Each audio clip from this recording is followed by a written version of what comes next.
But at this point in time, it's also about the experience, right? It's their first time playing in Division 1 for a lot of these players. It's the first time also playing in a professional team whatsoever. So it would certainly make sense. PMA. Right? We learn, we use this as a growing opportunity. So right now, Thiuth Gaming, they have their backs against the wall. They have a draft that hasn't necessarily impressed the TI winner Fear.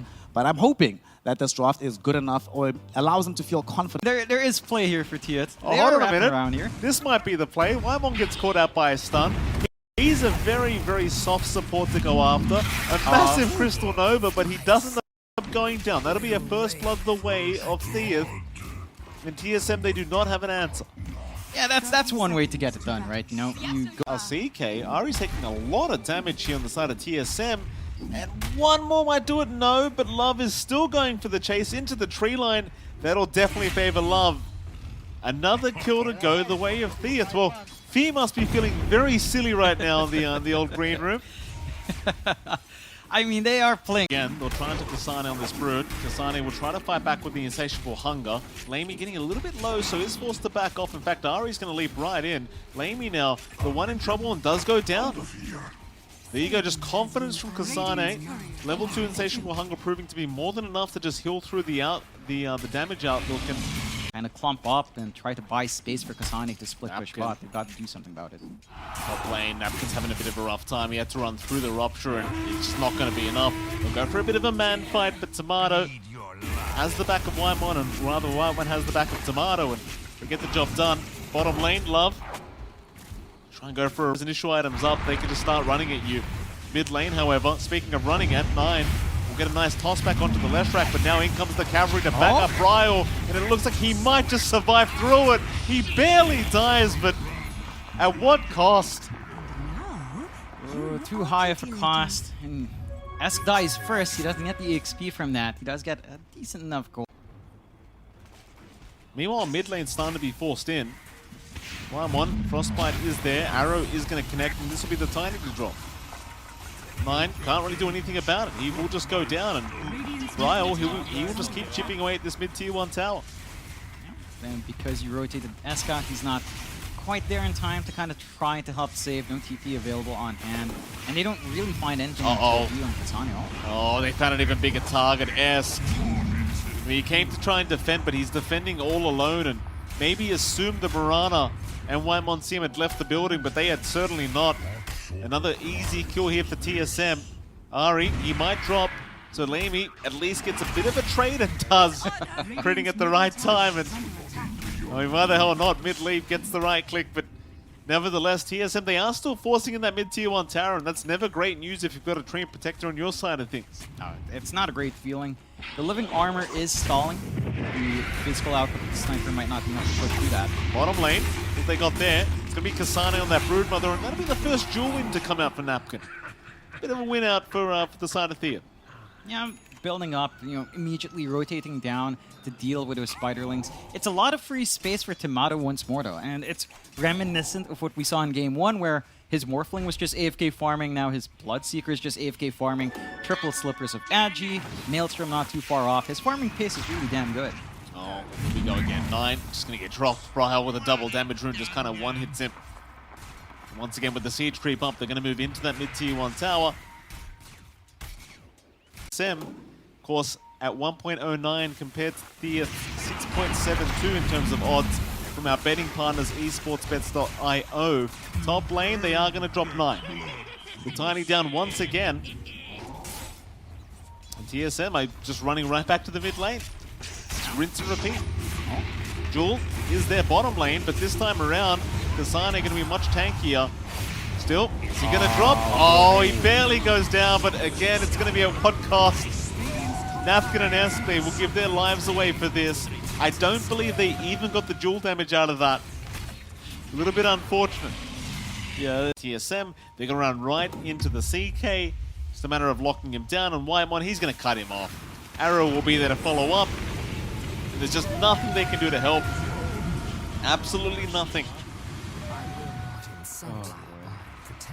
I mean, they had really good wards from TSM, right? Like, they had this outpost. Think about moving in. Wymon will be there. Just an over out. Frostbite is there. Arrow to follow up and is barely going to connect. And now, well, with the CM ulti, they have so much damage. It's a very nice combination between these two. They can just pretty much solo anyone. Yeah, just rotate around the map, set up, get a long-range stun. So your Leshrac does have more face value up front. Smoke immediately broken by Love. It is. They'll find him eventually, I believe, as the shrapnel does give the vision. So Love's going to drop. Why am I now dominating on the CM? I mean, why the hell not, I suppose? No way Thiuth could be anywhere else but looking for up top or in the triangle. And they have a triangle ward. Their turn to smoke. Yes. Oh, he's already popped the Bloodstone as well. Rough, rough, rough, rough. 9, he's going to walk in, but Whitemon, he's already got the ulti going. Yeah, another kill to go the way of TSM as they go for more now. Love in the tree line is going to get silenced up. He'll try to go for a run, but there really is no way out of this. He will go down. And TSM again continuing the aggression as Brile. Happy to hand some tips over. He's been tipping Love for 2 games in a row now. He certainly has. Non-stop. Not It's very all been nice, Love. is it? No. Not very nice at all. He's just sending some love to Love. It's a different kind of love here from Brile. Jewel, though, they have caught Tomato. That's a kill. Tips out immediately from Napkin. Yeah, I mean, it's a really big kill for them to get. You know, we've been looking for that movement out for the blink, and they do that fast for the pipe up inside up. They are going for a smoke, though. Duel is back off. Tomato, he's a great target if they can catch him. Instead, they'll jump onto Whitemon. There still could be a fight to force out if you want for TSM. They're thinking about it. Tomato, he'll rush forward. Goes Ari as well. Doesn't really have any way of landing a nice arrow, though, apart from just trying to land. Oh, in fact, never mind. He does land a perfect arrow onto the LC. Love, at least, is going to be able to TP up, but Napkin may not be so lucky. They will continue to chase him down. Eventually should have their way with him. No way out for Napkin. He'll drop. Yeah, it's a nice trade in the end. I mean, you lose Whitemon, but you find Thiuth for your trouble. I think overall, remnants of Thiuth here. Here we go. TSM.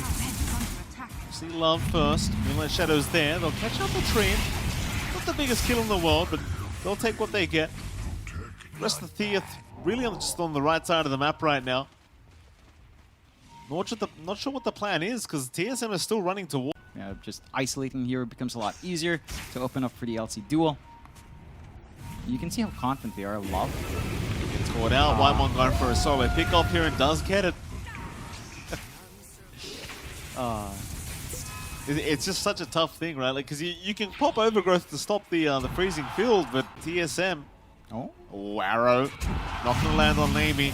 The chase is on. Kasane gets caught. But never mind Napkin. He was the one tossed up. And he's just going to drop. Dual damage to go the way of the Broodmother. Lamy's still trying to force the fight, but it's not working in his favor. He needs to get out. Tomato's right back in. 9, he might drop to boot and does. That's rough. Smoke being broken, your opening just disappears, high ground. They're the ones being aggressive. They're the ones that read the map a lot better and use the map a lot better right now, at the least.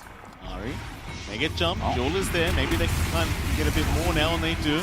Nice start, but problem is they've lost 9 immediately. Buybacks are there for both these supports that have dropped. Onto the LC they go. Napkin trying to run, but may just go down as well and does. Meanwhile, as between absolutely everybody on the side of TSM is gone as well. In comes Whitemon with the freezing field now. There is a fight breaking out. I mean, Lamy's trying his absolute best, but Brile's godlike now. It's tough. It's finding that angle, or even if TSM actually gives them that angle to play with. Duel out on DLC, and yeah, well, we've seen this story before. Yeah. He's trying. I can't blame him. He's got the... Yeah, they call it. They've had enough. GG. It's rough. It's rough. I mean, it's like what the panel talked about, right? It's like, Thiuth has gone through 2 really tough opponents to open up in the DTC. Yeah. And they didn't really have much time to prep or, you know, shape up after their last match. They had a day to kind of improve upon that. And a day is not enough to learn Dota, to make corrections, to